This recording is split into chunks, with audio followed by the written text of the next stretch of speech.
Hey guys, how you doing? This is Manga, etc. and I'm here today to bring you the review for Fairy Tale Zero, Chapter 11. Fairy Tale review will come later, I promise you that.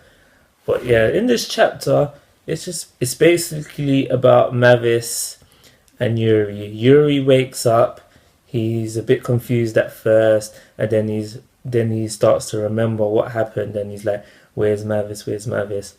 After this, we learn that there was a drawback to Mavis using fairy lore. This wasn't a mastered version of fairy lore; it was incomplete, and the drawback from this use of this incomplete fairy lore is that now that Mavis will no longer grow, her body will no longer grow, and it will no longer mature. So she is stuck, looking like a kid, and this was quite a bit of a shock to me because I always thought that Mavis just died young. I didn't realize that how she did live her a full life probably, and it's just because she used the incomplete fairy lore as to why she now is permanently stuck as looking like a little kid.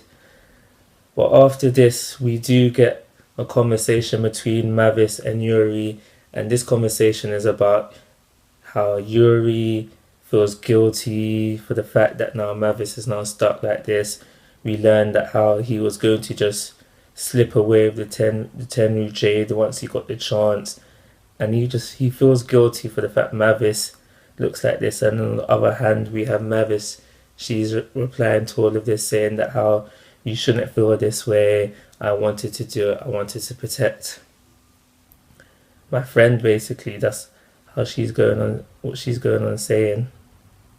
After this, we do learn a bit about Yuri. He has trust issues. Basically, he mentions that how he was in the guild before this, and all the guild members were shady towards him, and he hasn't really trusted anyone except for Warrod, the second fairy tale master. I've forgotten his name, and now Mavis. And it's because of these things now, because of the trust, because of the friendship that he has now built with Mavis, and probably because Mavis saved him, that his dream now is to protect Mavis, to protect her dreams, etc., etc. He's basically, in my opinion, it's basically because Mavis saved Yuri. He now wants to like give his life to her, but it doesn't have to be this way. And now he's calling them liking each other like this. He's basically saying they're best buddies now, and it's because of this now he feels that it's the time to tell Mavis not Yuri, Mavis's friend Zera, that she's an illusion, that he can't see her, can't hear her, and it's the same for Warrod and the other guy. And to this, Mavis is shocked.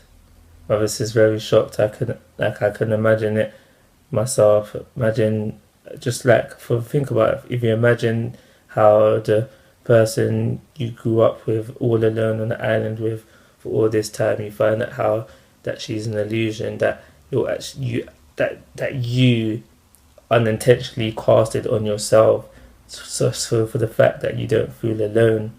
So I'm quite interested to see what happens next chapter.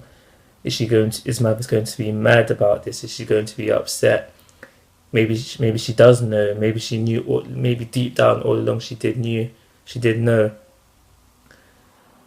Another thing that I do want to mention that happened in this chapter is just before Yuri does tell Mavis about this, I remember Zera, she was saying something on the lines of, you gotta stop talking to Yuri and the others, because if I do, and then it went dot dot dot, I think that if Mavis does make real friends, that Zera is going to disappear. And even though Zera probably knows that she is an illusion, she feels alive and she doesn't want to disappear. And that might be the reason why Zera has always tried to get Mavis away from them guys. Yeah, because, and stop me if I'm wrong about anything I'm saying, please leave it in the comment section below. But I'm pretty sure I remember when Mavis was after Yuri, as when he was the skull dragon thing, that Zero was trying to get Mavis away from him. And I'm pretty sure there's been other times in previous chapters where Zero has tried to get Mavis away from the others. And I think if I'm what I'm saying is true, I do really think it's because of what I said before about how Zero doesn't want to fade away. She doesn't want to be nothing. She doesn't want to be, in essence, completely gone. But that's everything I have to say on this chapter. For rating, it is going to be a 3 star. Yes, there was the shock of how why Mavis is still a kid, and it was a bit deep that how Yuri told Mavis this information. But I'm really looking forward to next chapter to see how Mavis takes it. But guys, like always, I'm asking for your thoughts and opinions. If you haven't already, please subscribe to my YouTube channel. But most importantly, take care. Have a nice day.